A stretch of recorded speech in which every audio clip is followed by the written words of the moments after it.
Hello all. இன்றைக்கி நண்டு குழம்பு எப்படி செய்கிறதுன்னு பார்க்கலாமா? நான் இன்றைக்கி 1 கிலோ நண்டு எடுத்திருக்கேன். நல்லா குழம்பு மாரி வைக்கிறேன். சளி யாருக்காவது பிடிச்சிருந்தா கிளைமேட் சேஞ்சால் இந்தமாரி நல்லா காரசாரமாக நண்டு குழம்பு சாப்பிட்டிங்கன்னா சளியெல்லாம் சரியாக போயிடும். இதுக்கு நான் 1 கேஜி கடல் நண்டு எடுத்திருக்கேன். வயல் நண்டு கிடச்சா இன்னும் பெஸ்ட்டு. எங்களுக்கு இங்கே வயல் நண்டுலாம் கிடைக்காது. அதுக்கு 4 வெங்காயம் இந்தமாரி கட் பண்ணி வச்சுருக்குறேன். 3 பழுத்த தக்காளி, காரத்துக்கு ஏற்ற மாதிரி பச்சை மிளகா, பட்டை, கிராம்பு, ஏலக்காய், பிரிஞ்சி இலை. இப்போ ஒரு பேனில் ஒரு குழிக்கரண்டி எண்ணெய் ஊற்றிக்கிறேன். எண்ணெய் சூடானதும் நம்ம எடுத்து வச்சுருக்கிற பட்டை, கிராம்பு, ஏலக்காய் எல்லாம் போட்டுக்கலாம். அது லைட்டாக சோட்டை ஆனதும் நம்ம எடுத்து வச்சுருக்கிற வெங்காயத்தை போட்டு நல்லா வதக்கிக்கலாம். வெங்காயம் நல்லா கோல்டன் ப்ரௌனாக வரணும்னு அவசியம் இல்லை. ஒரு கண்ணாடி பதத்துக்கு வந்தால் போதும். அதுமாரி நம்ம நல்லா வதக்கிக்கலாம். அது கூடவே கருவேப்பிலை, எடுத்து வச்சுருக்கிற பச்சை மிளகாவும் போட்டுக்கலாம். நான் கீழெல்லாம் இல்லை, அப்படியே தான் போட்டிருக்கேன் ஒரு வாசத்துக்காக. அப்படியே போட்டு நல்லா கிண்டிக்கலாம். கண்ணாடி பதம் வந்ததுக்கப்புறமா நம்ம எடுத்து வச்சுருக்கிற இஞ்சி பூண்டு பேஸ்ட்டு போட்டுக்கலாம். நான் இன்றைக்கி 2 ஸ்பூன் இஞ்சி பூண்டு பேஸ்ட் போட்டிருக்கேன். 1 டேபிள் ஸ்பூன் அந்தமாரி இருக்குல்ல, அதில் 2 டேபிள் ஸ்பூன் இஞ்சி பூண்டு பேஸ்ட்டு போட்டிருக்கேன். அதை போட்டு நல்லா மிக்ஸ் பண்ணிக்கலாம். இஞ்சி பூண்டோட பச்சை வாசம் போனதுக்கப்புறமா நம்ம எடுத்து வச்சுருக்கிற தக்காளி போட்டுக்கலாம். நான் இன்றைக்கி 3 பழுது தக்காளி எடுத்துக்கிட்டிங்கன்னா நல்லாயிருக்கும். அது நல்லா மிக்ஸ் பண்ணி கிரேவி மாரி வரணும். அப்போ தான் நண்டு குழம்புக்கு டேஸ்ட்டாக இருக்கும்.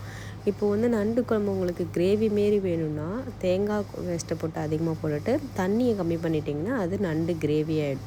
தண்ணி கொஞ்சம் அதிகமாக போட்டுட்டோன்னா அது குழம்பாயிடும். தண்ணி கொஞ்சம் எக்ஸ்ட்ரா சேர்த்துக்கிட்டா ஓகேவா? இப்போ தேவையான உப்பு போட்டால் சீக்கிரம் வதங்கிறதுக்காக நான் தக்காளிக்கு உப்பு போட்டிருக்கேன். அது வதங்கட்டும். அதுக்குள்ளே நம்ம இங்கே நண்டு குழம்புக்கு தேவையான தேங்காய் பேஸ்ட்டை ரெடி பண்ணிடலாம். அதுக்கு ஒரு பாதி தேங்காய், அதுக்கப்புறமா 1 ஸ்பூன், அரை ஸ்பூன் சோம்பு, 3/4 டீஸ்பூன் மிளகு போட்டிருக்கேன். மிளகு காரம் தான் மெயின் நண்டுக்கு. அதனால் நெஞ்சு சளியெலாம் இருந்தால் சீக்கிரமாக சரியாயிடும். மிளகு, அதுக்கப்புறமா 1 ஸ்பூன் சீரகம். எனது சின்ன ஸ்பூனு, அதனால் அதுக்கேற்ற மாதிரி நான் போட்டிருக்கிறேன். ஓகே, அது நல்லா இதாகட்டும்.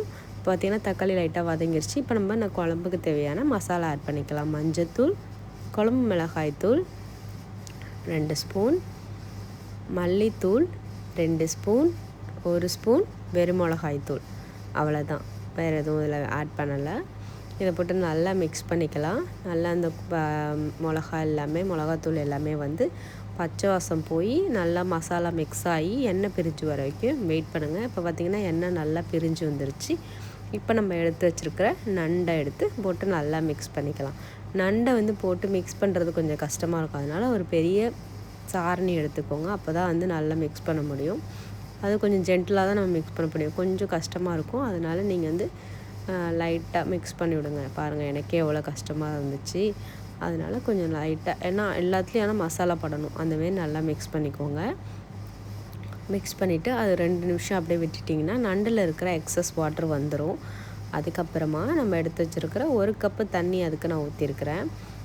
இதுக்கு குழம்பு செய்கிறதுனால 1 கப் தண்ணி ஊற்றிருக்கிறேன். மசாலா இதே கிரேவி வேணும்னா அதில் லைட்டாக தண்ணி விட்டால் போதும். ஒரு பாதி டம்ளர் தண்ணி ஊற்றினா போதும் கிரேவி வேணும்னா. ஓகேங்களா? இப்போ நம்ம குழம்பு செய்கிறதுனால 1 கப்பு தண்ணி ஊற்றிருக்கேன். போட்டு அதை நல்லா மிக்ஸ் பண்ணிவிட்டு அது நல்லா கொதி வரட்டும். நல்லா கொதி வந்ததுக்கப்புறமா நம்ம அரைச்சி வச்சுருக்கிற தேங்காய் பேஸ்ட்டை போட்டுக்கலாம். அதை போட்டுட்டு நல்லா மிக்ஸ் பண்ணி விடுங்க. மசாலா அந்த மிக்ஸி ஜாரை கழுவி கொஞ்சமாக தண்ணி ஊற்றிக்கிட்டேன். ஓகே, இது நம்ம குழம்பு தண்ணியாக ரொம்ப தண்ணியாக வச்சாலும் ஒன்றும் பிரச்சனை கிடையாது. ஓகேங்களா? நீங்கள் ஆறுனதும் பார்த்திங்கன்னா கொஞ்சம் இறுகுன மாதிரி ஆகிடும். குருமா கன்சிஸ்டன்சிக்கு வச்சா கரெக்டாக இருக்கும். ஓகேயா? அது நல்லா வெந்துருச்சு. அவ்வளோதான். இது கூட மேலே லைட்டாக நான் கரம் மசாலா போட்டிருக்கேன் இந்த வாசத்துக்காக. அதுக்கப்புறமா கரம் மசாலா தூவி கருவேப்பிலை போட்டு கருவேப்பிலையில் கொத்தமல்லி போட்டு இறக்குனா சுவையான சூப்பரான நண்டு குழம்பு ரெடி. இதில் நீங்கள் காரம் கம்மியாக இருந்துச்சுன்னா மிளகுத்தூள் கூட ஆட் பண்ணிக்கலாம். இந்த ஸ்டேஜில் ஒன்றும் பிரச்சனை இல்லை அதெல்லாம். ஓகேங்களா? அவ்வளோதான். இப்போ நல்லா மிக்ஸ் பண்ணி எடுத்தால் பாருங்கள், ரொம்ப தண்ணியாகவும் இல்லை குழம்பு.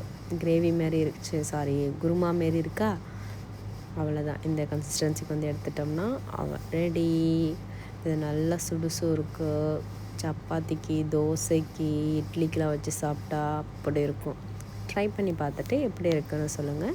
பிடிச்சிருந்தா எங்கள் சேனலை லைக் பண்ணுங்கள், ஷேர் பண்ணுங்கள், சப்ஸ்கிரைப் பண்ணுங்கள். தேங்க்யூ.